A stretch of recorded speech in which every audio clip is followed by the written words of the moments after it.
Hello बच्चों। आज हम ईएमआई का एक बहुत ही इंपॉर्टेंट टॉपिक, बहुत ही ज्यादा इंपॉर्टेंट टॉपिक डिस्कस करने जा रहे हैं, जिसका नाम है बच्चों टाइम वेरिंग मैग्नेटिक फील्ड। कि टाइम वेरिंग मैग्नेटिक फील्ड से क्या क्या होता है।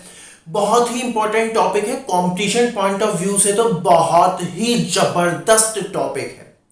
और इसी में कंसेप्ट आता है बच्चों इंड्यूस्ड इलेक्ट्रिक फील्ड का। वो सारी चीजें आज हम यहां बहुत ही सिंपल तरीके से समझने वाले हैं। बहुत ही कॉम्प्लिकेटेड टॉपिक है, लेकिन बहुत ही इजी तरीके से हम इसको समझेंगे। पीछे से जो भी हमने पीछे पढ़ रखा है, लेंस लॉ, फैराडेज लॉ, उसी से कोरिलेट करते हुए बहुत ही इजीली मैं आज आपको इस कंसेप्ट को समझा दूंगा। बच्चों जैसा कि आप जानते हो, मान लीजिए हम यहां पर इलेक्ट्रिक फील्ड इतने रीजन में जो है मैग्नेटिक फील्ड लगा दें लाइक दिस। और ये मैग्नेटिक फील्ड बच्चों टाइम के साथ वेरी कर रही है। और मान लो मैं यहां पर एक कॉइल रख दूं और मान लो मैग्नेटिक फील्ड जो है बच्चों इंक्रीज कर रही है। मान के चलो मैग्नेटिक फील्ड इंक्रीज कर रही है, तो हमने लेंस लॉ पढ़ रखा है। अगर ये मैग्नेटिक फील्ड इंक्रीज हो रही है तो इसमें करंट इंड्यूस होगा। उसकी डायरेक्शन कैसे होगी बच्चों? उसकी डायरेक्शन कैसे होगी? वो उसी का अपोज करता है जिसकी वजह से वो पैदा होता है। ये करंट उसी का अपोज करेगा जिसकी वजह से पैदा होगा। तो किसकी वजह से पैदा हो रहा है? अंदर की तरफ बढ़ते हुए मैग्नेटिक फ्लक्स या फिर अंदर की तरफ बढ़ते हुए मैग्नेटिक फील्ड की वजह से। तो इसमें जो करंट की डायरेक्शन होगी वो कुछ इस तरीके से होगी कि उसकी जो मैग्नेटिक फील्ड हो उसकी डायरेक्शन क्या हो बच्चों? बाहर की तरफ। क्योंकि अंदर की तरफ कोई चीज बढ़ रही है, उसका अपोज करना है, तो बाहर की तरफ लगा दो वो चीज। तो करंट की डायरेक्शन क्या हो जाएगी बच्चों? करंट की डायरेक्शन इस तरीके से हो जाएगी। अब आप इसको ऐसे समझो, यार करंट है ना इस कॉइल में करंट है ना। करंट मतलब मूविंग चार्ज, करंट मतलब मूविंग चार्ज, चार्ज मूव कर रहा है। और जो कॉइल है बच्चों, उस कॉइल में जब चार्ज मूव किया तो किसी ने फोर्स लगाई होगी ना यार। और रुके हुए चार्जेस पे कौन फोर्स लगाता है बच्चों? Electric field. इसका क्या मतलब निकला? इसका क्या मतलब निकला कि इसमें करंट दौड़ रहा है। मतलब कि अगर मैं पॉजिटिव चार्ज कंसीडर कर लूं तो पॉजिटिव चार्ज भी इस डायरेक्शन में दौड़ रहा है। इसका मतलब क्या है? उस चार्ज पर जो कि स्टेबल था, उस चार्ज पर इसी डायरेक्शन में फोर्स लगी है। किसने लगाई होगी? मैग्नेटिक फील्ड तो लगाती नहीं है। मैग्नेटिक फील्ड तो तब लगाती है जब मूविंग चार्ज हो। इसका मतलब यहां पर कोई इलेक्ट्रिक फील्ड आई है। और बच्चों time varying magnetic field produces electric field. बहुत जबरदस्त कंसेप्ट है, बहुत जबरदस्त concept. Time varying magnetic field produces electric field and time varying electric field produces magnetic field. इसका मतलब मैग्नेटिक फील्ड, इलेक्ट्रिक फील्ड दो अलग प्रारूप नहीं है, वो एक ही प्रारूप है। इलेक्ट्रिक फील्ड मैग्नेटिक फील्ड पैदा करती है और मैग्नेटिक फील्ड इलेक्ट्रिक फील्ड पैदा करती है। क्या आपको मेरी बात समझ में आ रही है? दैट मीन्स एक बहुत ही शानदार, बहुत ही सुंदर लाइन निकल के आई कि time varying magnetic field produces electric field and that electric field is known as induced electric field. और इस लेक्चर में हम उसी पर बात करने जा रहे हैं, उसी के नेचर पर हम बात करने जा रहे हैं बच्चों आप अगर ध्यान से देखोगे, जो इलेक्ट्रोस्टैट्स में हमने इलेक्ट्रिक फील्ड पढ़ा था और जो यहां पर हम इलेक्ट्रिक फील्ड पढ़ रहे हैं, टोटली डिफरेंट है, बिल्कुल अलग है। वहां पर वो इलेक्ट्रिक फील्ड का सोर्स क्या था? Static charge. वहां पर इलेक्ट्रिक फील्ड का सोर्स क्या था? Static charge. यहां पे इस इंड्यूस्ड इलेक्ट्रिक फील्ड का सोर्स क्या है? Time varying magnetic field. जो मैग्नेटिक फील्ड टाइम के साथ वेरी कर रही है, उसकी वजह से यहां पर इलेक्ट्रिक फील्ड इंड्यूस हुई है। वहां पर जो इलेक्ट्रोस्टैटिक्स में जो हमने इलेक्ट्रिक फील्ड पढ़ी थी, वो जो इलेक्ट्रिक फील्ड होती थी वो कंजर्वेटिव इन नेचर होती थी। ये नॉन कंजर्वेटिव इन नेचर है बच्चों, नॉन कंजर्वेटिव इन नेचर। वहां पर जो इलेक्ट्रिक फील्ड होती थी वो कभी भी क्लोज लूप नहीं बना सकती थी। और यहां पर जो इलेक्ट्रिक फील्ड होती है बच्चों, वो सिमेट्रिकली क्लोज लूप ही बनाती है। क्या आपको मेरी बात समझ में आ रही है? क्लियर है एकदम? दैट मीन्स क्या सीखा आज के लेक्चर में आपने? कि जो टाइम वेरिंग मैग्नेटिक फील्ड होती है, जो अगर किसी रीजन में मैग्नेटिक फील्ड टाइम के साथ वेरी कर रही होती है, तो वहां पे बच्चों इलेक्ट्रिक फील्ड सेट हो जाती है। वहां पर क्या चीज सेट हो जाती है? Electric field. अब ऐसा थोड़ा ही है, मान लो हमने यहां से कॉइल हटा दी तो ठीक है भाई, कॉइल हटा दी तो करंट ही नहीं होगा, कॉइल हटा दी तो करंट नहीं होगा बस। लेकिन इलेक्ट्रिक फील्ड तो होगी ही ना। इस चीज को आप समझना, इलेक्ट्रिक फील्ड तो होगी ही ना। इलेक्ट्रिक फील्ड को डिटेक्ट करने के लिए हमने यहाँ कॉइल लगाया, हमने देखा उसमें करंट दौड़ने लग गया, और वही हमें बता रहा है कि भाई यहां पर कुछ है जो कि कॉइल के जो रुके हुए चार्जेस हैं उन पर फोर्स लगा रहा है, उनको मूव करा रहा है, और वो कुछ is known as what, induced electric field, जो कि इलेक्ट्रोस्टैटिक वाली इलेक्ट्रिक फील्ड से बिल्कुल डिफरेंट है। एक बार आईआईटी में एक क्वेश्चन आ गया कि इलेक्ट्रिक फील्ड की डायरेक्शन, इलेक्ट्रिक फील्ड का पैटर्न कैसे कैसे हो सकता है, तो उसमें गोले की शेप में भी था। बच्चों ने सोचा यार इलेक्ट्रिक फील्ड तो ऐसी होती ही नहीं है, और उन्होंने कह दिया क्वेश्चन ही गलत है, क्योंकि तीनों ऑप्शन बहुत अजीब तरीके से बना रखे थे। उन्होंने कहा क्वेश्चन ही गलत है। नहीं भाई, तुझे नॉलेज कम है, क्वेश्चन गलत नहीं है, क्वेश्चन ठीक है। बात समझ में आ रही है? क्लियर है एकदम? क्योंकि तुझे पता ही नहीं है कि टाइम वेरिंग मैग्नेटिक फील्ड भी एक इलेक्ट्रिक फील्ड पैदा करती है, जिसको हम इंड्यूस्ड इलेक्ट्रिक फील्ड बोलते हैं, अरे खुद सोचो ना यार, लेंस लॉ में जब कॉइल में करंट दौड़ रहा है, अपने आप थोड़ी फोकट में करंट दौड़ने लगेगा।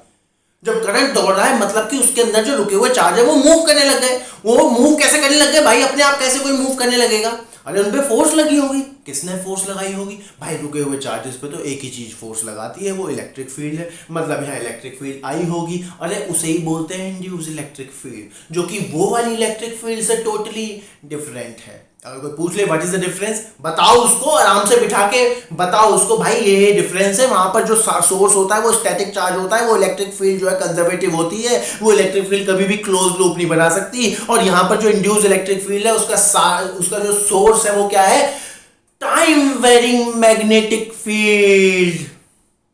और उन क्लोज लूप्स की जो टाइम वेरिंग मैग्नेटिक फील्ड की वजह से जो इलेक्ट्रिक फील्ड इंड्यूस हुई है उसकी डायरेक्शन, अरे जो डायरेक्शन करंट की है वही डायरेक्शन इंड्यूस इलेक्ट्रिक फील्ड की है। क्या आपको मेरी बात समझ में आ रही है? क्लियर है? एकदम क्लियर है। अब बच्चों हम उसका एक्सप्रेशन निकालते हैं। कैसे निकाल सकते हैं? मान लो मैं मैग्नेटिक फील्ड ले लूं, गोले की शेप में मैग्नेटिक फील्ड ले लेते हैं। Why I am taking magnetic field इन गोले की शेप? जस्ट समझाने के लिए, अदरवाइज आप कैसे भी ले सकते हो, उससे कोई फर्क पड़ने वाला नहीं है। मान लो ऐसे सिलेंड्रिकल शेप में मैंने मैग्नेटिक फील्ड यहाँ ले ली, और मान लीजिए ये रीजन का जो रेडियस है वो है r। आप कुछ भी ले लो, उससे क्या फर्क पड़ता है? क्लियर है? एकदम क्लियरिटी है। क्योंकि जो इलेक्ट्रिक फील्ड है वो हाईली सिमेट्रिक होती है, circular, highly symmetric, they always form close loop. क्या आपको मेरी बात समझ में आ रही है? क्लियर एकदम। अब बच्चों मान लो ये मैग्नेटिक फील्ड जो है टाइम के साथ वेरी कर रही है, let's say b is a function of time, और ये लेट्स से इंक्रीज कर रही है टाइम के साथ। क्लियरिटी एकदम क्लियर है। अब हमें इलेक्ट्रिक फील्ड निकालना है, तो बच्चों इलेक्ट्रिक फील्ड के दो रीजन में सेट करूंगा। एक तो हम अंदर इलेक्ट्रिक फील्ड निकालेंगे, और इलेक्ट्रिक फील्ड एक हम निकालेंगे बच्चों बाहर। पहले मैं अंदर इलेक्ट्रिक फील्ड निकाल लेता हूं। अगर मान लो मैं एक छोटी सी कॉइल यहाँ पे रखूंगा तो उसमें करंट दौड़ने लग जाएगा भाई साहब। उसमें करंट, मान लो एक छोटी सी कॉइल, मैंने ये उठाई कॉइल और यहाँ पे डाल दी, तो उसमें करंट दौड़ने लग जाएगा। और करंट कैसे दौड़ने लग जाएगा? मान लो मैग्नेटिक फील्ड, मान लो मैं ले लेता हूँ, एक रिंग ले लेता हूँ जिसका रेडियस है लेट्स से x। क्लियर है बच्चों? उसका रेडियस क्या है? x या small r, whatever it is, कुछ भी लेना वो ले लो। अब अगर मैं पूछूं इस रिंग में what is the direction of current, तो भैया सीधी सी बात है ना, अंदर मैग्नेटिक फील्ड बढ़ रही है, अंदर की तरफ मैग्नेटिक फील्ड बढ़ रही है, तो उसमें करंट की डायरेक्शन कुछ ऐसे होगी, उसकी वजह से जो मैग्नेटिक फील्ड होगी वो बाहर की तरफ होगी, तो घुमा दो उंगलियों को एंटी क्लॉकवाइज डायरेक्शन। और यही डायरेक्शन किसकी होगी बच्चों? इंड्यूस्ड इलेक्ट्रिक फील्ड की। क्या आपको मेरी बात समझ में आ रही है? क्या कंसेप्ट एकदम क्लियर है? अच्छा भाई समझ में आ गया। मान लो इसका एरिया है a which is pi x square. Clear है? तो अगर मैं यहां पर इंड्यूस्ड ईएमएफ निकालूं फैराडेज लॉ से, फैराडेज लॉ आपको पता ही है, E is equals to minus d phi by d t. Minus sign यहां पर डायरेक्शन बताता है, वो मैंने ऑलरेडी पता कर ली, तो मुझे मैग्नीट्यूड से मतलब है, अभी फिलहाल मुझे मैग्नीट्यूड से मतलब है। क्लियर है एकदम? अब यहां पर फाई क्या होगा बच्चों? यहां पर फाई क्या होगा? b इंटू ए। ये b जो है टाइम के साथ वेरी कर रही है, ये b जो है टाइम के साथ वेरी कर रही है, और a क्या होगा बच्चों? एरिया, जो कि यहां पर क्या होगा बच्चों? पाई एक्स स्क्वायर। यहां पर ये जो एरिया होगा वो क्या होगा? पाई एक्स स्क्वायर। क्योंकि मैं बता चुका हूं फ्लक्स में जो एरिया होता है वो क्या होता है बच्चों? Effective area. वो एरिया जितने रीजन में मैग्नेटिक फील्ड है। अब आप कहोगे सर मैग्नेटिक फील्ड तो इतने रीजन में, अरे तो करंट तो इतने में निकालना है ना यार। बात समझ में आ रही है कि नहीं? क्लियर है एकदम। अब इसको हम यहां पे पुट करते हैं तो ईएमएफ, इंड्यूस ईएमएफ कितना आ जाएगा बच्चों, d y by d t into b into a, area बाहर आ जाएगा तो a d B by d t, और एरिया को आप पाई एक्स स्क्वायर पुट कर सकते हो। क्या आपको मेरी बात समझ में आ रही है? क्लियरिटी है? ये बच्चों आपने बहुत जबरदस्त चीज चल रही है, ये बच्चों आपने निकाल लिया क्या, induced EMF, induced EMF. Clear है? अब याद करो हमने वहां पर रखा है अगर कहीं पोटेंशियल डिफरेंस है तो वहां पर इलेक्ट्रिक फील्ड जरूर होगी, और एक्सप्रेशन होता है बच्चों dv is equal to minus e dot d r, और ये माइनस साइन बस ये बताता है what is the direction of electric field which is from high potential से लो पोटेंशियल। हमें तो मैग्नीट्यूड से मतलब है, डायरेक्शन तो हमने सब निकाल रखी है, हमें तो मैग्नीट्यूड से मतलब है। क्या आपको मेरी बात समझ में आ रही है? क्लियर? अब ये इंड्यूस्ड ईएमएफ आपने निकाल लिया, मतलब डेल्टा वी टाइप्स आपने निकाल लिया। क्लियर? ठीक है, इसका मतलब यहां पर इलेक्ट्रिक फील्ड तो थी ना, जो कि आपने सोची नहीं बस लेंस लॉ के टाइम में। क्लियरिटी एकदम? इसका मतलब कि यहां पर इलेक्ट्रिक फील्ड है और उसकी डायरेक्शन क्या है बच्चों, like this, along the direction of current, and this electric field is known as induced electric field। उसका एक्सप्रेशन हमें निकालना है, let's say this is EI या EIN, induced electric field। अब अगर आप बहुत ध्यान से देखोगे ये dV क्या है, स्मॉल पोटेंशियल डिफरेंस। कंप्लीट निकालने के लिए बच्चों हम क्या कर देते हैं, integrate which is E dot d are. अब चुपचाप इन दोनों को उठा करके इक्वेट कर दो क्योंकि दोनों सेम ही हैं। इसका मतलब हमने निकाल लिया E induced dot d r या डी एल, इसका छोटा सा एलिमेंट ले लो, let's say d r will be equal to what, pi x square d B by d t. Due to symmetricity हम बोल सकते हैं हर पॉइंट पर इंड्यूस्ड इलेक्ट्रिक फील्ड का मैग्नीट्यूड क्या होगा, सेम, ड्यू टू सिमेट्रिसिटी, क्योंकि सेंटर से ये जो दूरी है क्या है बच्चों, सेम। क्लियर है? तो इस पॉइंट को हम इंटीग्रेशन से बाहर निकालेंगे तो सिंपली क्या आ जाएगा, डी आर का integration pi x square d B by d t, और ये पूरा का पूरा क्या हो जाएगा बच्चों, circumference which is 2 pi x. तो क्या आ गया बच्चों, E into 2 pi x will be equals to pi x square d B by d t. एक x से एक x कैंसिल, पाई से पाई कैंसिल, तो इंड्यूस इलेक्ट्रिक फील्ड कितनी आ गई बच्चों, इंड्यूस इलेक्ट्रिक फील्ड कितनी आ गई, x अपॉन में 2 dB by dt। That means induce electric field is directly proportional to x। So that's the expression of induced electric field inside the region, अंदर ही अंदर, इनसाइड द रीजन। और आपने देखा कि इंड्यूस्ड इलेक्ट्रिक फील्ड का magnitude लगातार बढ़ रहा है। क्या आपको मेरी बात समझ में आ रही है? इंड्यूस्ड इलेक्ट्रिक फील्ड का मैग्नीट्यूड लगातार बढ़ रहा है। क्लियरिटी है?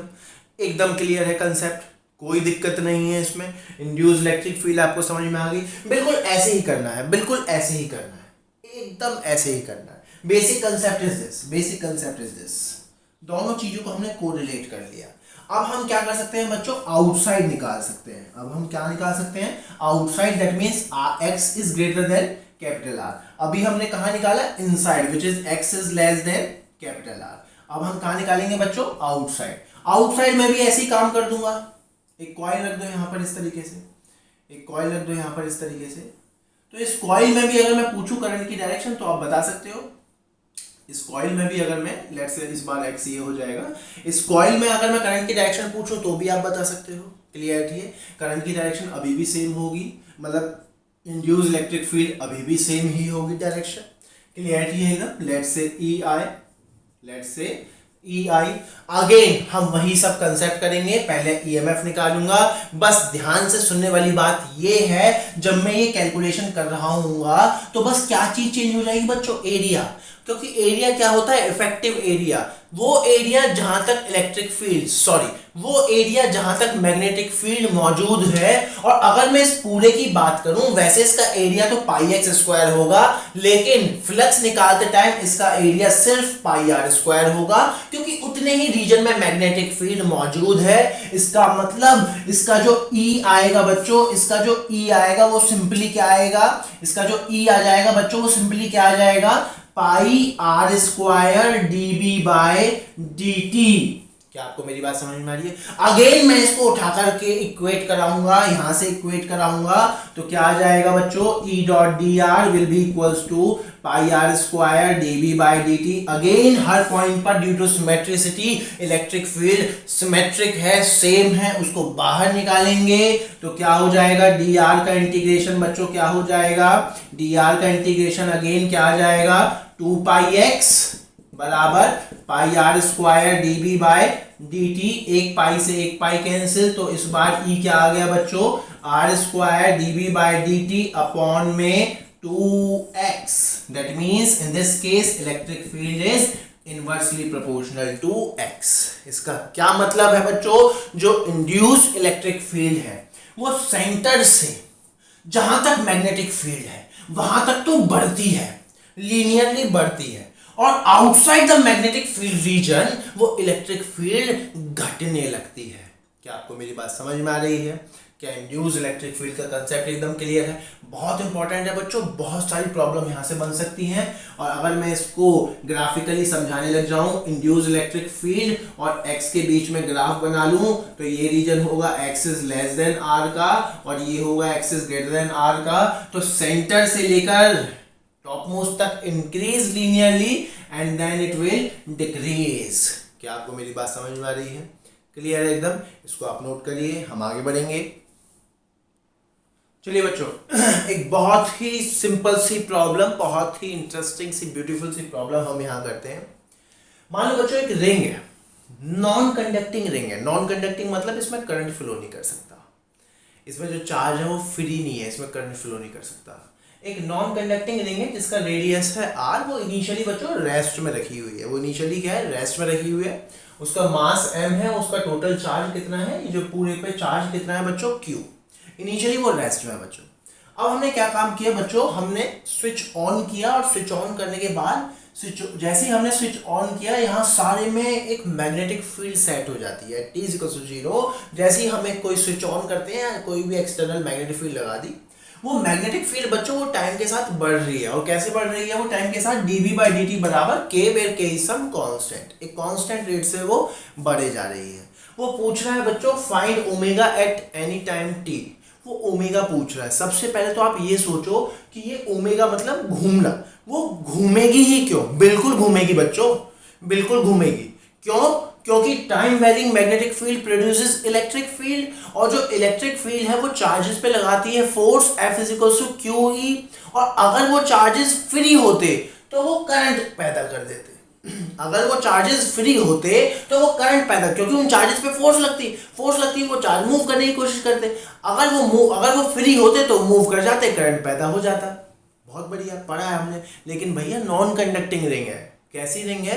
नॉन कंडक्टिंग रिंग है। लेकिन तो क्या, फोर्स तो लगेगी। अब लेकिन जब वो फोर्स लगेगी बच्चों, तो वो फोर्सेस मिलके इसको रोटेट कर देंगी, क्योंकि इसमें करंट तो पैदा हो ही नहीं सकता, नॉन कंडक्टिंग है, चार्जेस फ्री नहीं है। बहुत बढ़िया, बहुत शानदार। अब कैसे करें बच्चों? अगर आप बहुत ध्यान से देखोगे, मान लो मैं इसका छोटा सा एक एलिमेंट ले लेता हूँ, ये वाला। इसका एक छोटा सा चार्ज होगा बच्चों, लेट्स से dq। क्लियर है? अब यहाँ पर इलेक्ट्रिक फील्ड की डायरेक्शन क्या होगी बच्चों? अंदर की तरफ बढ़ रही है मैग्नेटिक फील्ड। अगर ये करंट कैरिंग, अगर मान लो इसमें करंट पैदा हो सकता था, तो वो करंट की डायरेक्शन यूं होती, लाइक दिस। करंट की डायरेक्शन यूं होती। दैट मीन्स इलेक्ट्रिक फील्ड की डायरेक्शन ऐसे ही होगी। This is the direction of electric field, like this. बात समझ में आ रही? This is the direction of electric field. और इस इलेक्ट्रिक फील्ड का मैग्नीट्यूड हमने पता है बच्चों, हमें पता है, अभी हमने निकाला है। इनसाइड वाला केस है, अभी हमने निकाला है। और इसका रेडियस कितना है? r, मतलब x की वैल्यू कितनी हो गई? r। That means induced electric field कितना हो गया बच्चों? x/2 which is r/2 dB by dt। और dB by dt k दिया हुआ है, दैट मींस e की वैल्यू कितनी हो गई बच्चों? rk/2। क्या आपको मेरी बात समझ में आ रही है? अब बच्चों ये जो छोटा सा चार्ज लिया है डी क्यू, इस पर छोटी सी फोर्स लगेगी डी एफ, और वो किसके बराबर होगा बच्चों?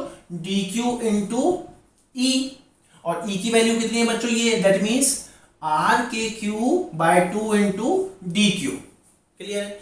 अब इस स्मॉल फोर्स की वजह से इलेक्ट्रिक फील्ड भी इधर है बच्चों, और इस स्मॉल इलेक्ट्रिक फील्ड की वजह से, इस इलेक्ट्रिक फील्ड की वजह से स्मॉल फोर्स लग रही है डीएफ, उसकी डायरेक्शन भी along the direction of electric field होगी। और बच्चों ये फोर्स इसको एक स्मॉल टॉर्क प्रोवाइड करेगी डी टाउ। और टॉर्क का एक्सप्रेशन क्या होता है बच्चों? टॉर्क का एक्सप्रेशन क्या होता है? R cross f which is r f sine theta, मतलब कि आर परपेंडिकुलर इनटू एफ, तो एफ तो ये है ही, और आर परपेंडिकुलर क्या होगा बच्चों? आर ही होगा, क्योंकि ये सेंटर के अबाउट ही घूम सकती है। ये सारी की सारी फोर्स मिलके इसको ऐसे ही घुमाएंगी। क्या आपको मेरी बात समझ में आ रही है? क्लियर है? तो जो स्मॉल टॉर्क निकालेंगे वो क्या होगा बच्चों? D f into r. अब डी एफ की वैल्यू पुट करते चले जाओ। डी एफ कितना है बच्चों? R k q by 2 r into d q, that means कितना हो गया बच्चों? R square k by 2 into d q. Complete torque निकालने के लिए क्या कर देंगे बच्चों? इंटीग्रेट, बाकी सारी चीज कांस्टेंट है, और डी क्यू का इंटीग्रेशन क्या होगा बच्चों? क्यू। क्लियर है? दैट मीन्स जो टॉर्क का एक्सप्रेशन आ गया बच्चों, वो कितना आ गया? R square k q upon में 2। That's the expression of torque, that's the expression of net torque about point o. और उसकी डायरेक्शन क्या होगी बच्चों? आउटवर्ड। टॉर्क की डायरेक्शन क्या होगी? आउटवर्ड। और उंगलियां क्या बताती हैं? सेंस ऑफ रोटेशन, मतलब इस टॉर्क की वजह से ये ऐसे रोटेट करने लगेगा विद ओमेगा एंगुलर वेलोसिटी, वो कि हमें फाइंड करना है। अब आपको मालूम है बच्चों, जैसे f is equals to m में, ऐसे ही हम टॉर्क को क्या बोल सकते हैं? आई इंटू एल्फा। टॉर्क को हम क्या भी बोल सकते हैं? I alpha. That means I alpha बराबर r square k q by 2, और आई क्या होता है बच्चों? Moment of inertia. ये क्या है? रिंग। रिंग की moment of inertia about the axis passing from center of mass, वो कितनी होती है बच्चों? M r square. That means m r square alpha बराबर r square k q by 2। R square से आर स्क्वायर कैंसिल बच्चों, alpha कितना आ गया? के क्यू बाय 2m। एल्फा कितना आ गया? के क्यू बाय 2m। क्लियर है बच्चों? और जैसे कि अब आपको पता ही है, जैसे v equals to u plus a t alpha, ऐसे ही ओमेगा बराबर omega not plus alpha t, where omega not is the initial velocity, और उसने बोला है इनिशियली वो रेस्ट में है, तो ओमेगा नॉट कितना है बच्चों? 0, और एल्फा आपने निकाल लिया, तो ओमेगा कितना आ गया बच्चों? K q by 2m into t. So that's the expression of omega. अब देखो बच्चों, जिसको इंड्यूस इलेक्ट्रिक फील्ड के बारे में पता ही ना हो, वो कैसे कर सकता है इस टाइप की प्रॉब्लम्स? क्लियरिटी एकदम। लेकिन अब आप कर सकते हो। क्यों कर सकते हो? क्योंकि आपको सारी चीजें मालूम है, इंड्यूस इलेक्ट्रिक फील्ड मालूम है। क्लियर है? ऐसे ही केस ये भी हो सकता था कि ये बाहर भी है, तो बस वहां पर इंड्यूस इलेक्ट्रिक फील्ड का एक्सप्रेशन चेंज हो जाता। क्या आपको मेरी बात समझ में आ रही है? क्लियर है? इसको आप नोट करिए, हम आगे बढ़ेंगे। चलिए बच्चों, तो इसी के साथ इस टॉपिक को हम यहीं पर ही रोकते हैं। आई होप आपको समझ में आया होगा कि what is induced electric field, उसकी प्रॉपर्टीज क्या होती हैं, उनका पैटर्न कैसा होता है, और कैसे हम न्यूमेरिकल प्रॉब्लम्स में उनको हम अप्लाई कर सकते हैं। और आगे और भी बहुत इंटरेस्टिंग वीडियोस, इंटरेस्टिंग लेक्चर्स आपको मिलने वाले हैं। Thank you.